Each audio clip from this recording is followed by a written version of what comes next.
Ok, então, pessoal, vamos iniciando.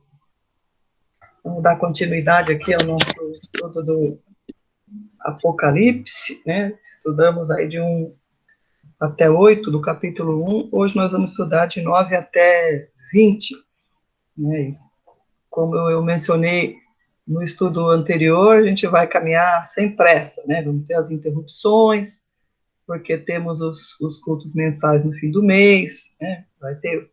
Em março eu vou estar ausente aí também, vamos ver se eu consigo passar as aulas aí para alguém, mas a gente vai caminhando aí, sem pressa, né, para entender esse livro que é maravilhoso. Então, que nós possamos pedir para Deus mais uma vez a iluminação, que essa palavra aqui é sensacional. Boa noite a todos, bem-vindos, e vamos ter o nosso tempo de oração, então, para pedir a Deus aí que nos ilumine. Querido Pai, nosso Deus maravilhoso, nosso Deus soberano, queremos te agradecer, Pai. Queremos nos apresentar diante do Senhor como Igreja de Cristo, como o teu rebanho, Pai, como corações agradecidos pela obra que o Senhor realizou na cruz por todos nós, pelo teu amor que é incrível, impressionante, e por todas as palavras de impacto que o Senhor nos deixa, Senhor. Agradecemos por este dia, por nossa saúde, pelo Senhor ter nos preservado até aqui. Agradecemos por cada irmão que está aí conectando, para que possamos ter este momento juntos, Pai, desfrutando da palavra que o Senhor deixou especialmente para nós, Pai. Neste tempo que estamos como tema anual aí, pregue o Evangelho, que nós possamos valorizar esses momentos, saborear a tua palavra e o teu amor por todos nós, Senhor. Que o Senhor seja com cada irmão que está conectado, Pai, que não seja eu a trazer ideias minhas, Pai, mas seja o Senhor ministrando diretamente aos corações, não sejam ouvidos que desejam ter apenas informações, mas que desejam se relacionar com o Senhor, Pai. Abençoa o nosso tempo de estudo, ilumina os nossos pensamentos, abre o nosso entendimento, que o nosso coração possa guardar as tuas palavras e que nós possamos aprender mais de ti nesta noite, Pai. Te agradecemos por tudo e entregamos este momento de estudo nas tuas mãos. Em nome de Jesus é que fazemos. Amém. Amém. Bom, vamos lá então. Aqueles fizemos uma aula de introdução e uma aula aí, breve do prólogo, né? É um prólogo que é apresentado aqui, um início, uma introdução, apresentando o propósito do livro de Apocalipse, né? Conforme nós vimos, o propósito não é ocultar, mas o propósito é revelar, é tirar o véu, é mostrar para a igreja as coisas que estão para acontecer. Então, fica ao contrário do que tem sido nos séculos, né? Em vez de ser um livro de mistério, foi um livro escrito completamente para deixar a igreja tranquila, para trazer encorajamento, né? Ao mesmo tempo, revelação, um texto profético, falando aí escatologicamente das coisas do fim, e endereçado aí às 7 igrejas, e também para trazer encorajamento, né, do tempo duro que a igreja primitiva estava vivendo, porque os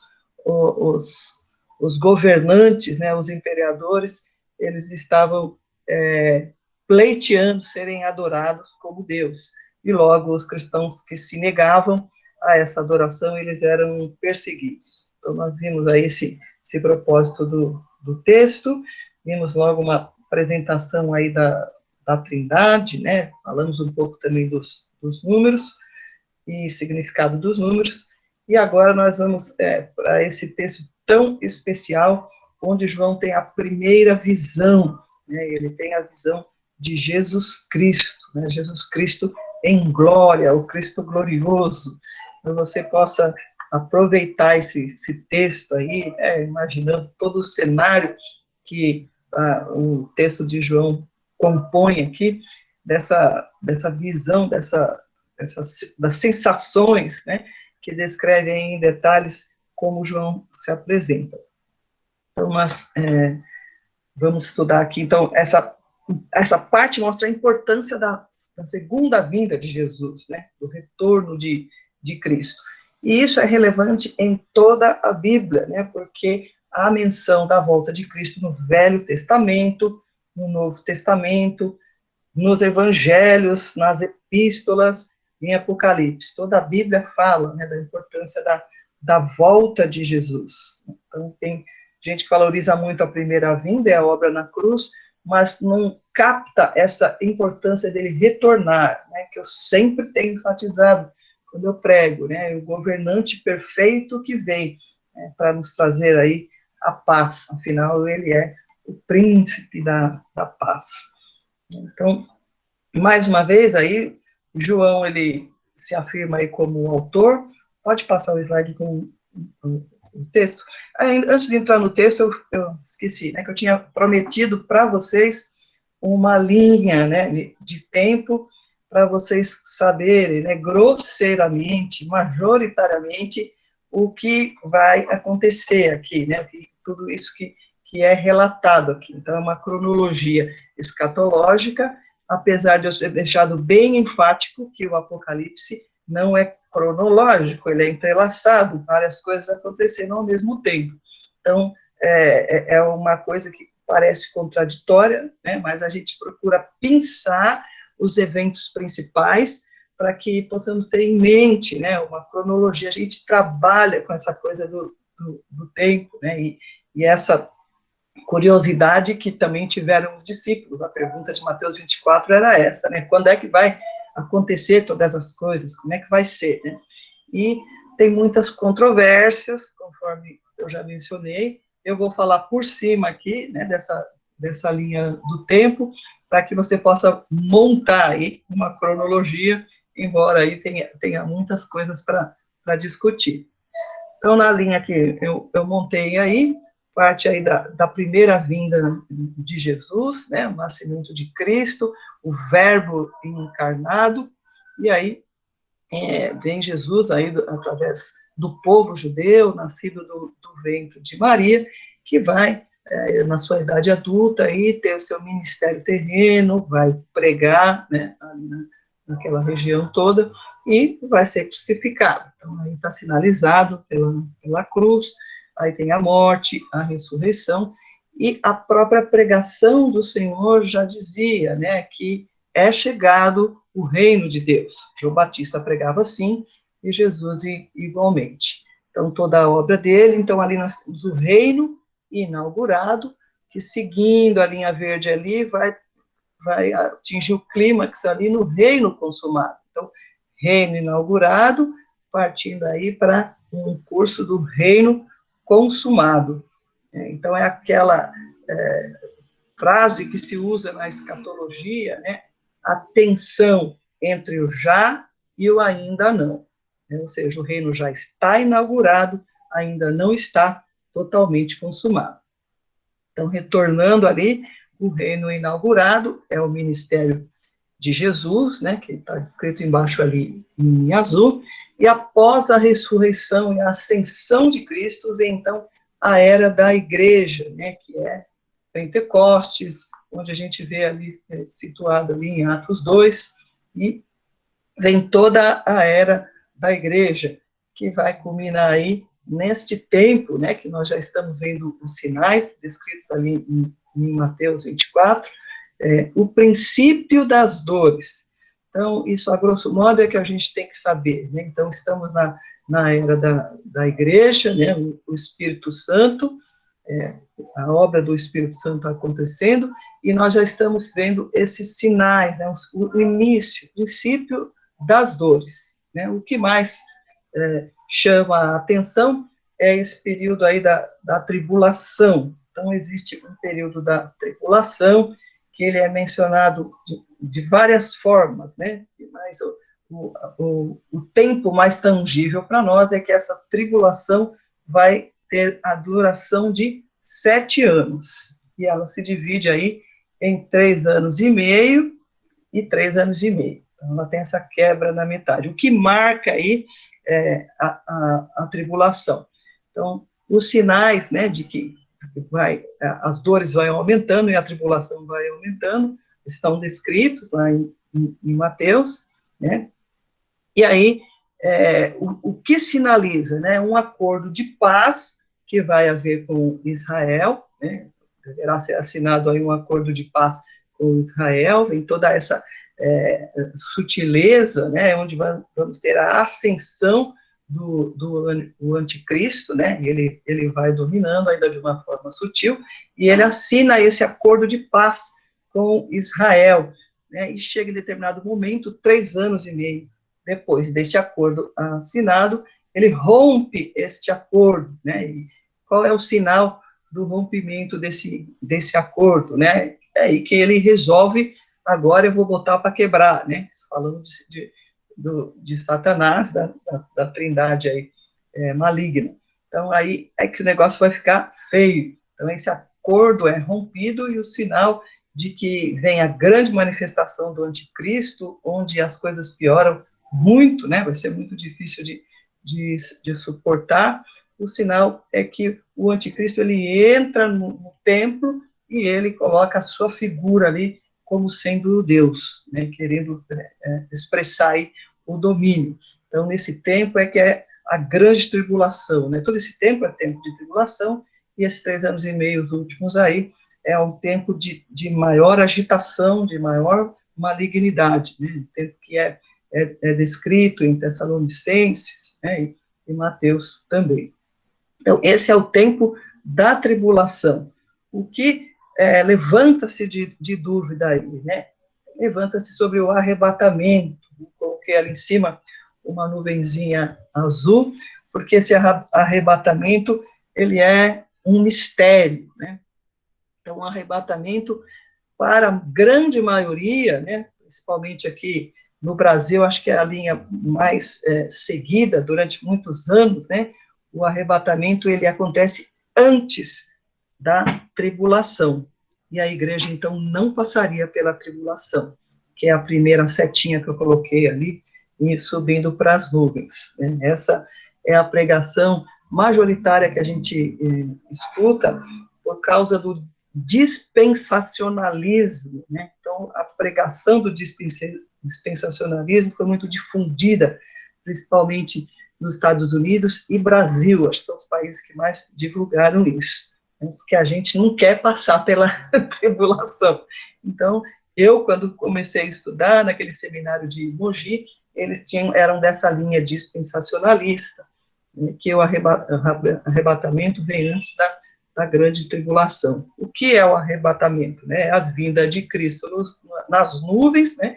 E a igreja sobe para encontrar com Cristo nos ares. Né? Você já ouviu aí essa passagem. Então, seria nesse tempo.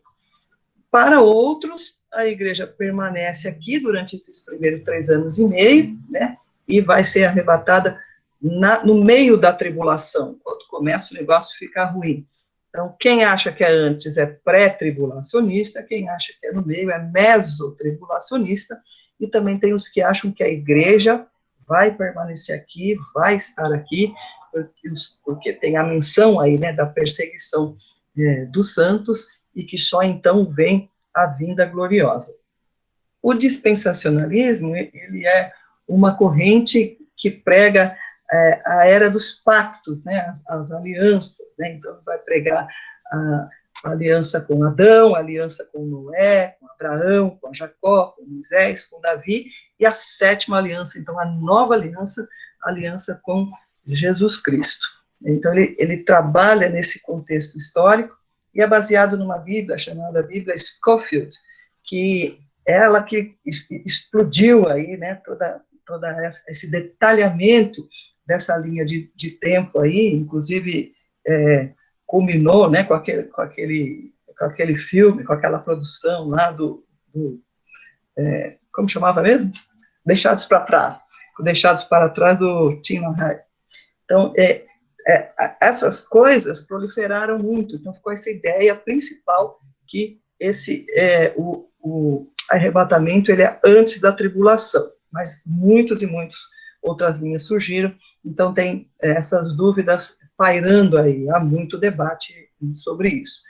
Os dispensacionalistas, inclusive, dizem que o arrebatamento, que é uma única vinda, né, mas em duas etapas. A primeira é o arrebatamento e a segunda é a descida gloriosa de Cristo com seus santos à terra. Então, aí o arrebatamento é uma das grandes dúvidas, né, que são levantadas, são debatidas. A segunda vinda, ninguém tem dúvida, né, é ali, e aí vem ali o milênio, né, que é outra dúvida também. Esse milênio é o reino consumado, é a volta de Cristo, né, e ele tendo esses 1000 anos, né, passando aí com a igreja. Alguns dizem que é a lua de mel, né, a bodas do Cordeiro, e a igreja durante 1000 anos ali convivendo ali com o Senhor, e depois aí por toda a eternidade. E os tribunais, né, então, primeiro o julgamento dos santos, depois o julgamento das nações, que são mencionados 3 julgamentos, né, e, por fim, o julgamento do juízo final, que é o julgamento do grande trono branco, né, onde definitivamente aí é a derrota aí de Satanás. E isso põe em dúvida também sobre a ressurreição, né, em que momento acontece a ressurreição dos santos, que momento acontece a ressurreição dos ímpios. Eu nem sinalizei isso aí na linha, né, porque é muita coisa para sinalizar. Então, também tem essa dúvida desse momento, e a dúvida do milênio, né, que alguns acham que esse milênio mencionado não é um milênio literal, né, e que é apenas algo que é mencionado como um tempo, e não significa ali algo literal. E outros acham que esse milênio já foi vivido, né, já passou, e outros acham que nem existe. Então, existem os pré-milenistas, os pós-milenistas e os amilenistas. Então, tem várias considerações aí. O que importa mais para a gente saber é esse panorama, né, essas posições majoritárias de que Cristo consumou a sua obra na cruz, né, nós estamos vivendo esse tempo da era da igreja, que é a missão da igreja dada por Jesus, pregar o evangelho até a sua volta aí. Então, nós estamos aí em missão, e é importante saber aí da vitória consumada de Cristo, e que nós estaremos com ele na eternidade. Depois, mais adiante, a gente pode fazer um estudo específico, porque para estudar o arrebatamento, a gente tem que puxar passagem de outros livros, não só do Apocalipse, né? O milênio, a mesma coisa. Então, vamos caminhando para a gente destrinchando a estrutura do texto, e conforme forem aparecendo os temas, aí a gente vai fazendo esses adendos aí para maiores esclarecimentos. É muita informação, mas é informação boa, né? Então, prosseguindo aí, o capítulo 1, né, a partir do verso 9, novamente ele afirma a autoria, né, de ele ter escrito: eu, João, irmão e companheiro de vocês. Curte o texto. Eu, João, irmão e companheiro de vocês. O cara é um super apóstolo, é o chamado discípulo amado, né? Ele mesmo se dá esse apelido pelo seu relacionamento com o Senhor, e ele não vem falando aqui, né, que ele é o apóstolo, que ele é o cara, ele usa de muita humildade, né? Ele fala: eu, João, irmão e companheiro de vocês. Talvez ele estivesse numa agonia tremenda pelo seu isolamento lá na ilha de Patmos, dos companheiros e irmãos estarem pensando aí que ele não está sofrendo, né, que ele não está acompanhando, né, mas ele não deixou de acompanhar. Então, ele já vai e registra isso no texto. Irmão e companheiro de vocês. Companheiro aonde? Irmandade, fraternidade no quê? No sofrimento, no reino e na perseverança em Jesus. Então, essa ambiguidade, ela caminha com os cristãos, né? Há sofrimento, mas nós estamos prosseguindo para o alvo, numa alegria que é certa. que é o reino, que é estar na presença de Deus. Então ele fala aí desse sofrimento e, ao mesmo tempo, a alegria, e por isso mesmo é que tem que perseverar, né? Veja bem, e o próprio João, ele fala, no mundo tereis aflições, João 16, 33, por causa do conflito, né? Esse grande conflito do poder de Satanás e da soberania absoluta de Deus. Então, Deus é soberano e muito poderoso. Satanás é poderoso, mas não poderoso como quem manda é o soberano. E a igreja está no meio disso, só isso. Então, a igreja, ela recebe aí todo o ódio satânico e ela é perseguida, mas recebe também, ao mesmo tempo, do Senhor, essas doses de encorajamento, e todos os textos falam para nós imitarmos, né, principalmente Paulo, para nós imitarmos, seguirmos os passos do Senhor Jesus. Então, a igreja anda nessa ambiguidade, sofrendo, mas sabendo que a vitória está conquistada. Então, está lá o João, nessa ilha de Pátimo, né, provavelmente aí uma colônia penal, onde ele submetia-se a trabalhos forçados, uma ilha vulcânica, né, importante falar isso, a sudoeste aí da Ásia Menor, onde estão as 7 igrejas. E ele está preso por causa de evangelho. Ele vai falar, estava na ilha de Pátmos por causa da palavra de Deus e do testemunho de Jesus. Então, ele está ali, exilado, né, um exílio temporário, pelo que consta, não definitivo, e ele está ali por ter pregado o evangelho. E aí vai dizer, no dia do Senhor, achei-me no espírito, e ouvi por trás de mim uma voz forte como trombeta, que dizia, escreva num livro o que você vê, e envie a estas 7 igrejas, Éfeso, Esmirna, Pérgamo, Tiatira, Sardes, Filadélfia e Laodiceia.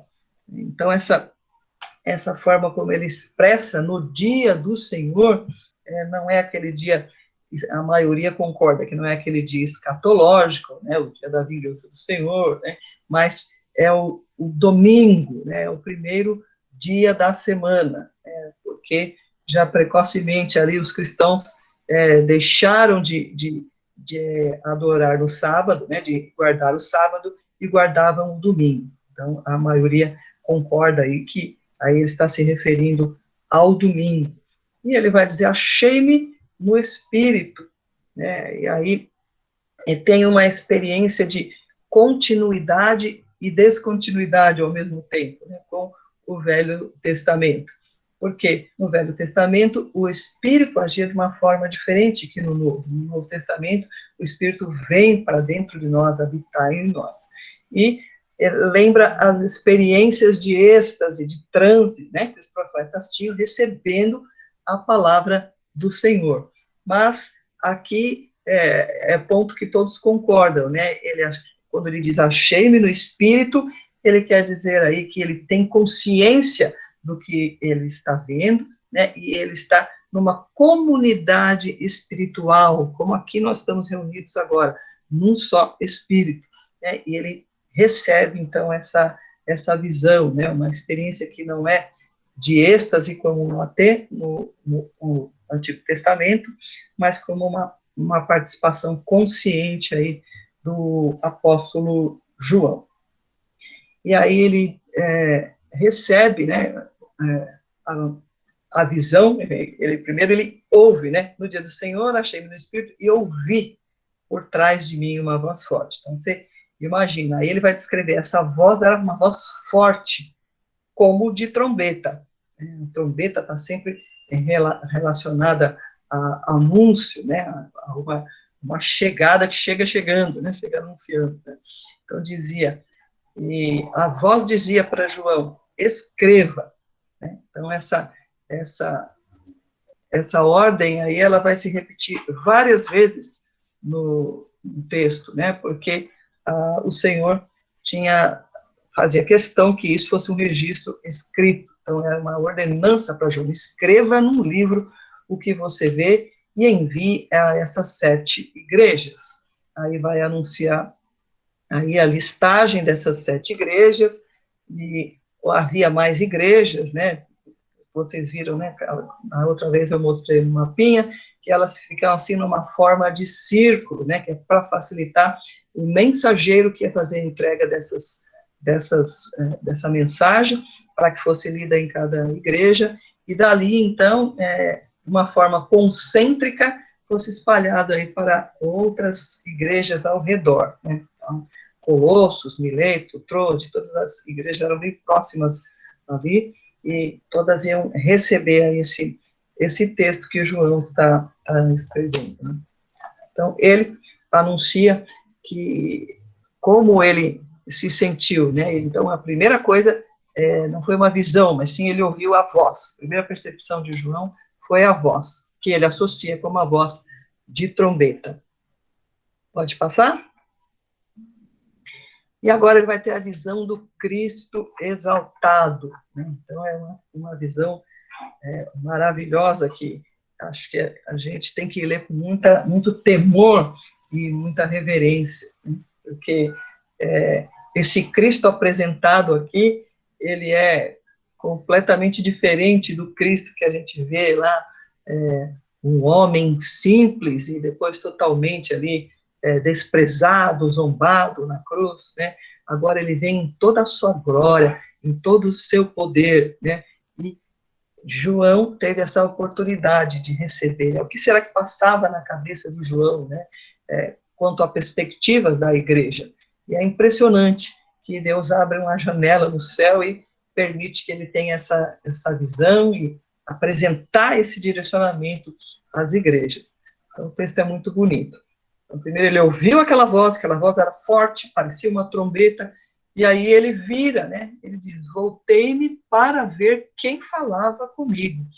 Né? Voltando-me, vi 7 candelabros, e entre os candelabros alguém semelhante a um filho de homem. Né? Interessante essa construção de texto, né? Porque ele ouve uma voz quando ele vira, né? E ele não acha, primeiramente, o dono da voz, a fonte da voz, mas ele tem uma imagem, né? E o que ele vê primeiro? Os 7 candelabros. Ele vê esses 7 candelabros de ouro. E aí, ele vê no meio desses candelabros ali, alguém semelhante a um filho de homem, né? E aí ele passa a descrever como uma veste que chegava aos seus pés e um cinturão de ouro ao redor do peito. Sua cabeça e seus cabelos eram branco como a lã, tão brancos quanto a neve, e seus olhos eram como chama de fogo. Seus pés eram como bronze numa fornalha ardente, e sua voz como o som de muitas águas. Tinha em sua mão direita 7 estrelas, e de sua boca saía uma espada afiada de 2 gumes. Sua face era como o sol quando brilha em todo o seu fulgor. Então, agora, vamos para os detalhes disso aí, né? Que visão maravilhosa. João, ele se volta, então, aí ele vê essa imagem do Cristo exaltado. Essa descrição começa aqui, né? Mas ela não dá sinal nenhuma que ela vai terminar ali no verso 20, porque a seguir nós já vamos ter as 7 cartas que são endereçadas às igrejas, e depois nas cartas ele vai repetir. Então, você que está com a sua Bíblia na mão aí, deixa eu só dar uma mencionada. Então, estamos vendo aqui o capítulo versículos dos 12 ao 16, e vemos essas características. Observe lá na carta para Éfeso, ele vai falar ao anjo da igreja em Éfeso, escreva estas são as palavras daquele que tem 7 estrelas em sua mão direita e anda entre os candelabros de ouro. Nós vamos ver uma progressão muito bonita aqui da relação de Cristo com a sua igreja, né? Os 7 candelabros representam as 7 igrejas, né? E aí nós vamos ver essa progressão, ele está no meio, né, da igreja, ele tem na mão, né, as 7 estrelas, ele segura as 7 estrelas, que nós vamos ver adiante aí, né, que são os anjos das 7 igrejas, e aqui ele está dizendo, na primeira carta que é para Éfeso, que ele anda no meio da sua igreja. Então, ele está ali no meio da igreja, ele está participando, ele de forma alguma, ele é ausente. Quando nós estamos participando dos cultos, você precisa sentir essa presença, essa promessa do Senhor viva. E quantas vezes a gente não tem essas experiências gostosas de sentir ali a presença desse que ele anda entre os 7 candelabros, ele anda entre as suas igrejas, né? Então é muito especial. Então esse vai referir a figura das estrelas aqui, né? Na carta a Esmirna ele fala, sou o primeiro e o último, que morreu e tornou a viver. Na de Pérgamo ele fala, estas são as palavras daquele que tem espada afiada de 2 gumes, né? Assim por diante. Tiatira ele vai falar, aquele cujos olhos são como uma chama de fogo. E para Sardes ele vai falar, aquela que tem os 7 Espíritos de Deus e as 7 estrelas. Para Filadélfia ele vai falar, aquele que é santo, verdadeiro, tem a chave de Davi, nós vamos ver depois aí também. E por Laodiceia ele vai falar, enfim, a fiel e verdadeira testemunha, que nós já vimos lá, ele fala isso no prólogo. Então, tudo é muito entrelaçado, tudo é mostrando para nós que o tempo todo o Cristo ele tem o domínio sobre a sua igreja, ele tem o controle, né? Tudo acontece ali debaixo de toda a atenção de Cristo, né? Então, por isso fez questão que essa carta fosse distribuída aí a todas as igrejas, né? Jesus se fundindo com a igreja e apresentando aí esse retrato glorificado aí dele, de poder e de domínio sobre a igreja. Então é muito impressionante, e esse texto nos inspira, né, para saber, porque a palavra é muito clara quando diz que Jesus é o mesmo ontem, hoje e sempre será. Ainda vai repetir aqui depois. Mas vamos passar aí detalhe a detalhe para a gente ver um pouco melhor e sentir melhor toda essa condição do texto aí que apresenta essa visão do Cristo exaltado. Passa o slide. Então, essa é a primeira visão de João, né? Ele vai ter outras, e é uma coisa impressionante, né? Então, a primeira coisa que ele vê, então, essa ilustração aí está mostrando Jesus no meio dos 7 candelabros, né? Então, aqui, os 7 candelabros apresentam essa curiosidade, né? Candelabros são suportes, né, para lampadinhas, para as lamparinas, né, que eram sustentadas aí com o combustível do azeite, né? E isso vem lá de Zacarias, né? Mas a gente não tem detalhes que são gostosos da gente ver, né? Então, aqui nós vemos, curiosamente, que os candelabros, eles estão todos separados, né? E nós sabemos que a menorá, vamos abrir lá em Zacarias, a menorá, ela era um objeto que ficava ali, né, no lugar santo, não no Santo dos Santos, mas no lugar santo, ali à esquerda, e era uma peça fantástica, né, constituída de ouro puríssimo, uma peça feita sem emendas, uma peça única, pesando em torno de 35 quilos. Então, ela vinha de uma única haste e ramificava em 7 braços, né? Mas aqui, curiosamente, a gente vê cada candelabro separado, né? Deixa eu ir lá no texto de Zacarias 4:2. Agora nós vamos ficar para lá e para cá um pouquinho, hein?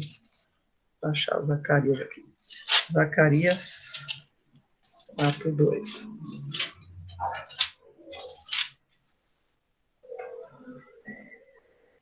Diz aí, me perguntou, o que você está vendo? Respondi, vejo um candelabro de ouro maciço, com um recipiente para azeite na parte superior, e 7 lâmpadas e 7 canos para as lâmpadas. Então, aqui está falando daquele objeto do tabernáculo, que é chamado aí a menorá. E nós sabemos, então, que deste tronco, né, porque o candelabro representa a luz, né, e deste tronco saíam sete hastes e sete cânulas, né, para sustentar ali o combustível para a luz. Porque Israel, aquele povo, deveria ser luz para as nações, mas não foi. E aqui, então, Jesus está comissionando as 7 igrejas da Ásia para ser a luz do mundo. Veja que elas estão separadamente aí, né? A gente vê lá em Romanos 11 que nós somos ramos enxertados. Olha que lindo, né? Como a palavra vai iluminando, né? Conforme a gente vai entendendo, né? A completude dos textos bíblicos. Então, aí as igrejas, esses candelabros estão separados por causa disso, então 7 igrejas, então agora é a palavra sendo pregada aí a todas as nações, porque Israel não cumpriu com a sua função de ser luz para as nações, e essa missão aí está na mão da igreja neste momento. Nós vamos pregar o evangelho até os confins da terra. Então, 7 candelabros de ouro representam isso, né? Você lembra que o metal é refinado, né? Quanto mais passa no fogo, mais puro fica, e a nobreza do ouro representando aí a pureza da igreja. Né?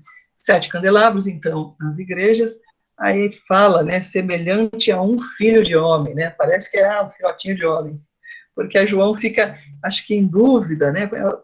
Parece uma figura humana, mas também não é, fica um pouco sem entender o que é, né?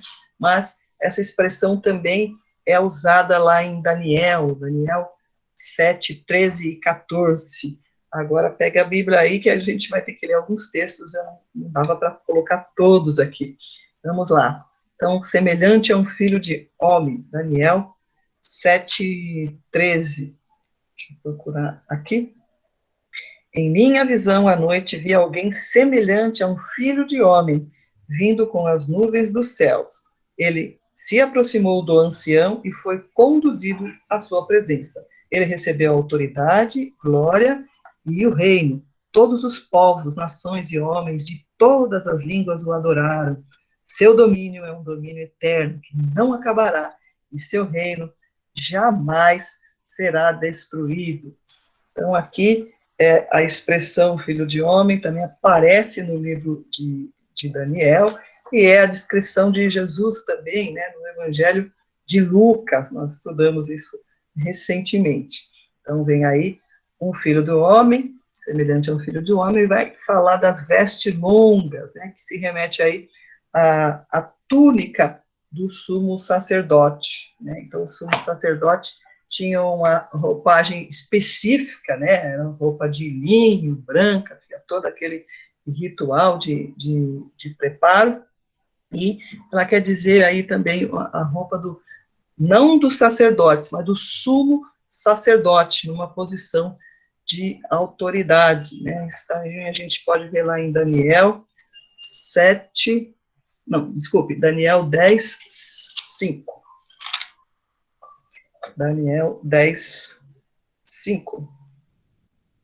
Olhei para cima e diante de mim estava um homem vestido de linho, com um cinto de ouro puríssimo na cintura. Então, essa descrição da túnica, né, branca, muito, muito alva, e, curiosamente, aí, esse cinturão de ouro, né, então, esse cinturão, ele queria dizer aí, quanto a uma alta posição, quanto a poder, né, você se lembra, né, quando os trabalhadores, nesses tempos bíblicos, eles tinham um cinto na cintura, né? Quando eles iam trabalhar, eles amarravam um cinto ali para prender melhor as vestes e poder ter agilidade, né? A aristocracia, né? Aqueles mais nobres, o cinto ficava no peito, né? Então, Jesus está com um cinto no peito, demonstrando maior autoridade, uma alta posição, né? Uma superioridade aí, e o cinto de ouro puro, né? Então, aí todas essas referências aí, dando toda essa majestade de Cristo, né, dizendo da alta posição que ele vem. Pode passar o slide, tem mais algumas características aí. Os cabelos brancos, né, também vem lá de Daniel, né, Daniel nos dá bastante material, né, Daniel 7:9, né, tem outros textos de Daniel ainda. Daniel 7:9 diz assim: enquanto eu olhava, tronos foram colocados e um ancião se assentou. Sua veste era branca como a neve, o cabelo era branco como a lã. Seu trono era envolto em fogo e as rodas do trono estavam em chamas. Então veja que essa questão aí dos cabelos brancos vai lembrar do ancião de dias, que é uma referência à eternidade de Cristo, né? E a unidade dele com o Pai, né? O Senhor também é descrito, né? Como o ancião de dias. Então, aquele que não tem princípio de dias e nem fim de dias, né? Dizendo respeito aí à eternidade. E a cor, né? A lã e a neve aí, mencionados com essa brancura, né? Então, algo muito alvo. Os olhos de fogo, também tem uma referência aqui em Daniel, capítulo 10, verso 6. Diz assim: seu corpo era como berilo, o rosto como relâmpago, os olhos como tochas acesas, os braços e pernas como o reflexo do bronze polido, e a sua voz era como o som de uma multidão. Veja que a gente começa a entender Apocalipse e que isso não foi tirado do nada. Então, aí você vai ter agora a curiosidade de ler mais Daniel, de ler Zacarias, né, e vai compondo todo esse retrato. Lembrando que toda essa composição, né, não é esse retrato explícito de Jesus, né, não é que saiu uma espada, os olhos eram de fogo, mas tudo isso são representatividade para que a gente possa compreender a dimensão da majestade e do poder. Os olhos de fogo, então, representam essa visão penetrante, referência aí à onisciência do Senhor, né, aquele que a tudo enxerga, tudo perscruta, né, é aquele que sabe de todas as coisas. Então, por onde ele passa os seus olhos, nada foge do seu conhecimento, né, simplesmente ele não pode não saber, né? Ele sabe de todas as coisas. E os seus olhos estão relacionados com isso, estão relacionados também com os seus atributos de justiça e de juízo. Então, é importante agora esses dois detalhes aqui, eles estão associados. Os olhos de fogo e os pés de bronze, né? Significando aí a justiça e o juízo de Deus. Porque os pés de bronze, né, vão significar aí o potencial esmagador, né, a pureza, o metal refinado, né, ele acaba com as impurezas são eliminadas, né, e os pés dele aí, nessa situação, querendo significar aí o potencial de esmagar realmente, né, uma coisa impressionante, que é descrito mesmo, né? Esmagar aí a cabeça da serpente. Então, esse poder de Jesus aí é algo que nos impressiona. Pode seguir mais um slide, vamos seguir a descrição aí. E a voz era como som de águas, né? Lá atrás, ele já mencionou que a voz era como de trombeta, era uma voz forte, como de trombeta. E aqui ele vem e diz que era como o som de águas, né, como o som de muitas águas. E aí você imagina, pensando aonde João se encontrava, é algo de se considerar, né, porque é uma ilha vulcânica, e o João escutava, a ilha tem 15 quilômetros, o tempo todo João escutava as águas batendo na rocha. Então ele estava já adaptado a esse som, mas essa vem a voz de Jesus e ela se mostra poderosa como o som das ondas, foi onde ele achou um comparativo, né? E você imagina as ondas batendo ali e o poder dessa voz aí, que foi a forma como ele achou para descrever. E a gente vê lá o texto de Ezequiel, vamos lá para a gente curtir todos os detalhes. Ezequiel 1:24.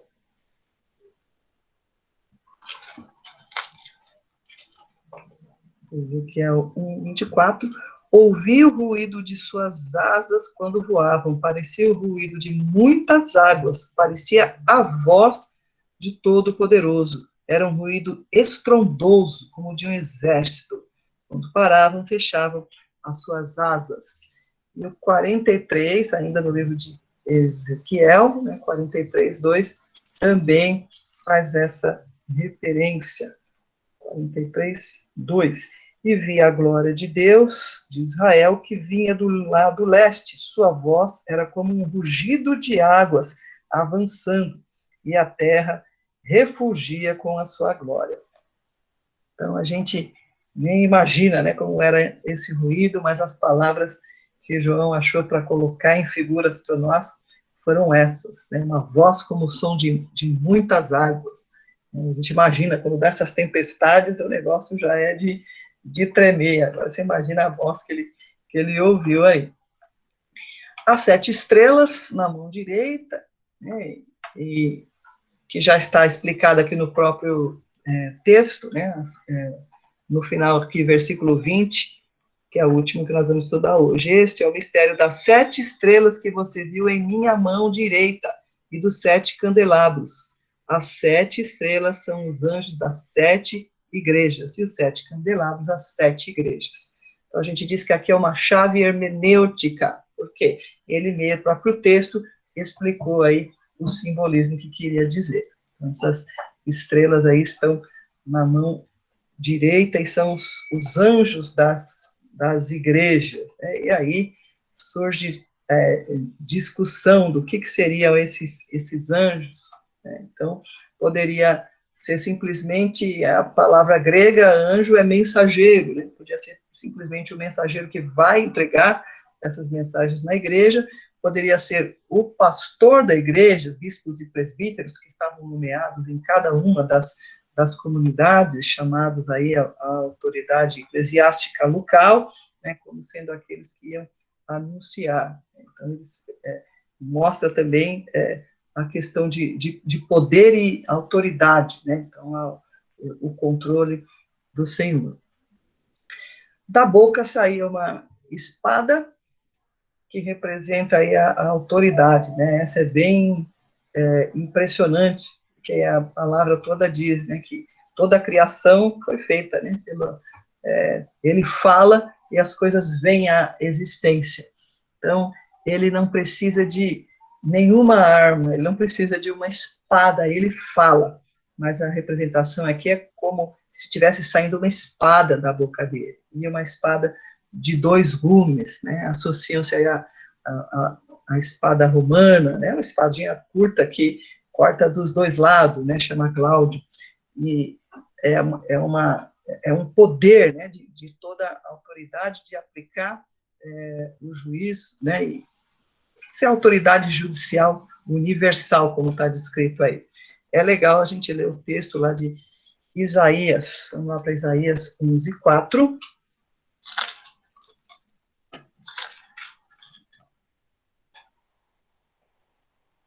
Isaías 11:4. Mas com retidão julgará os necessitados, com justiça tomará decisões em favor dos pobres, com suas palavras, como se fosse um cajado, ferirá a terra, com o sopro de sua boca, matará os ímpios.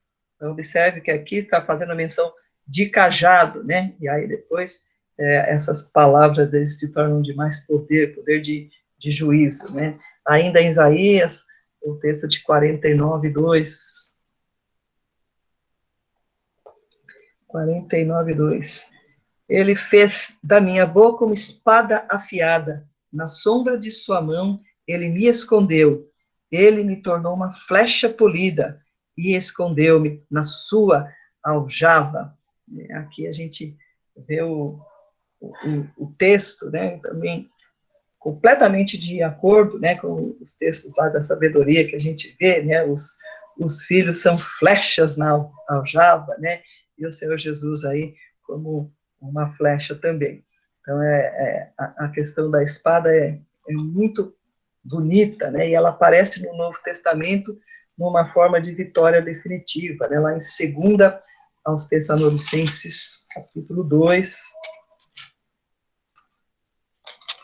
verso 8. 2 Tessalonicenses 2:8. Então, será revelado o perverso, a quem o Senhor Jesus matará com o sopro de sua boca e destruirá pela manifestação da sua vinda. Aqui, a vitória do Senhor, né? Falando aí do anticristo, o homem do pecado, e como é que vai ser tratado por esse todo-poderoso. Então, essa visão do Cristo é importantíssima. Né? E, por fim, vai falar aí da sua face brilhante, né? Deixa eu voltar aqui no Apocalipse. Vai falar aí da sua face brilhante, que representa aí toda a resplandecência da sua glória. Então, fala aí, sua face era como o sol, quando brilha com todo o seu fulgor. Então, uma imagem fascinante, né? E toda a Bíblia a gente vê isso, né? No Monte da Transfiguração, Moisés, quando subiu para falar com Deus, né? Até que ficou ele mesmo com um rosto brilhante. E isso também é tirado lá de um texto de Isaías. Está dando conta de acompanhar aí? Está muito rápido? Vamos lá, Isaías 60, 19. É importante a gente ver as referências, porque a palavra, ela explica a palavra, né? E isso abre o nosso entendimento. Isaías 60, 19. O sol não será mais a sua luz de dia, e você não terá mais o brilho do luar, pois o Senhor será a sua luz para sempre. O seu Deus será a sua glória. Então, é isso que a gente sabe, né? Que estamos caminhando para isso. Não precisa nem de sol, né? Porque ele todo ilumina todas as coisas. Toda a terra será cheia da sua glória. Então, é algo bastante bonito da gente perceber. Então, diante dessa imagem de poder, né, e você depois reflita, né, abre novamente os textos, né, diante dessa visão que João está tendo, né, é óbvio que a gente é convidado para entrar no lugar da intimidade, no secreto do quarto, né, mas a gente vê uma falta de reverência para conhecer Deus poderoso, né, alguns oram até, meu Jesusinho, né, gente, esse aí é o Cristo, né, que o Senhor fez questão de que João pudesse ver, né, como ele está, o estado de exaltação em que ele se encontra. Ele domina sobre todas as coisas com esse poder. Esse poder é simplesmente estonteante, conforme nós vamos ver agora o final do texto aqui, a reação de João, né? Vamos para o verso 17 agora. Como é que João reagiu a essa visão, o impacto dessa visão no apóstolo João, hein, que é o cara que conhecia muito bem o seu Senhor, né? Quando o vi, caí aos seus pés como morto. Não tem como, é diante desse Deus que nós estamos, sob o domínio desse Deus, todo-poderoso. João só restou o quê? Cair como morto. E isso aqui, né, isso fala ao meu coração, né, quando João fala, quando vi cair aos seus pés como morto, isso me remete muito àquele texto, todo joelho se dobrará. Não vai ter joelho que fica sustentado diante dessa imagem. Não tem. Todo joelho se dobrará e você cai. A reação é o quê? Se prostrar. Se prostrar. Tamanho é a magnitude da presença do Senhor. E João, desfaleceu praticamente. Ele fala, cai aos seus pés como morto. E olha que lindo que acontece, né? Então ele colocou a sua mão direita sobre mim e disse, não tenha medo, João, não tenha medo, eu sou o primeiro e o último. E a mão direita, ela representa aí a autoridade, né? Tanto que a tradição da igreja guarda isso, né? As nomeações são feitas por imposições de mão, e você imagine, o cara sentiu toda essa visão, desfaleceu ali, e a mão direita do Senhor sobre ele, não tenha medo. E a frase no original aqui quer dizer, tipo assim, para de sentir medo, para de sentir medo. Isso é muito profundo para a nossa vida, para as nossas lutas. E ele pousou ali a mão direita sobre João. Pare de sentir medo, porque eu sou. João é o cara que escreveu o evangelho, que apresentou todos os eu sou. O cara escuta isso, né? Não tenha medo, eu sou o primeiro e o último. Aquele que vive, sou aquele que vive, estive morto, mas agora estou vivo para todo o sempre. Aqui ele remete à identidade que ele apresentou ali no prólogo, né? Quando ele vem apresentando a Trindade, ele fala aquele que é, que era e que há de vir. Então, é aquele que conhece passado, presente e futuro. Eu sou o primeiro, estava lá na criação. Eu estou aqui falando com você e eu sou o último. Eu vou estar lá nessa cena que você está vendo também. Olha que coisa extraordinária. Que poder. Eu sou aquele que vive, estive morto, mas agora estou vivo para todos sempre, porque eu venci a morte, vocês também vão vencer. E ele diz, eu tenho as chaves da morte e do Hades. Então, aí, dando, né, toda a vitória, a soberania, né, a derrota definitiva da morte. Sou eu quem abre e fecha o lugar dos mortos, as chaves estão nas minhas mãos. E ele repete a ordem que ele já deu lá em cima, né, no verso 11, escreva no livro. E ele fala de novo, escreva, pois as coisas que você viu, ele fala, tanto as presentes como as que acontecerão, de novo ele reforça essa ideia, sou eu, o mesmo, ontem, hoje e sempre, eu, aquele que estava na criação, que estou aqui no momento presente, que todo momento futuro, né, essa questão aí do Cronos, que para nós é um mistério, para ele é o Kairos, ele sempre viveu, ele é atemporal. Escreva, pois, essas coisas que você viu, as presentes e as que vão acontecer. E João fez isso. João escreveu o Evangelho, tudo que ele viu do ministério terreno.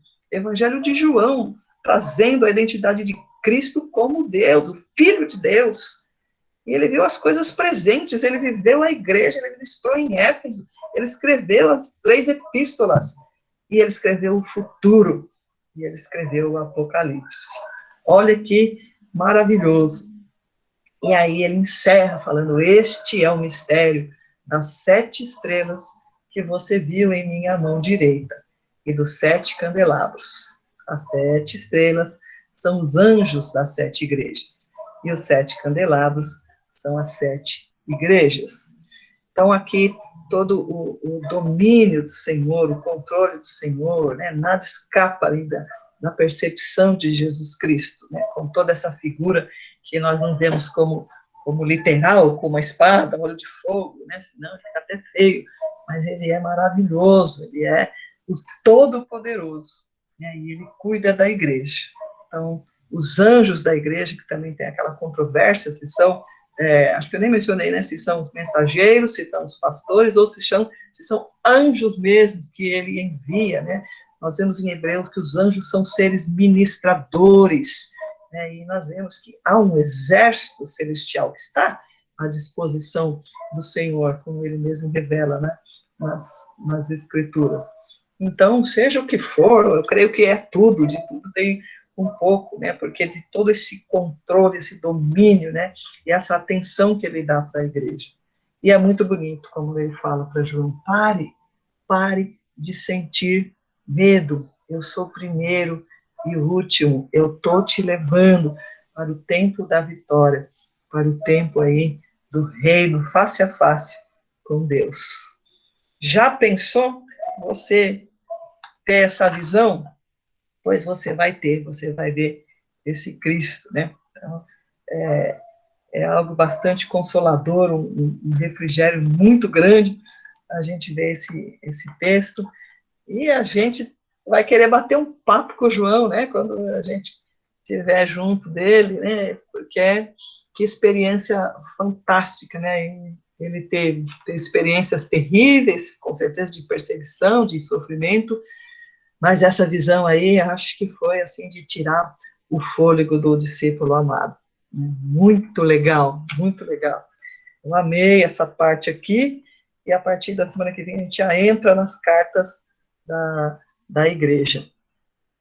Ok, pessoal? Muito bom, né?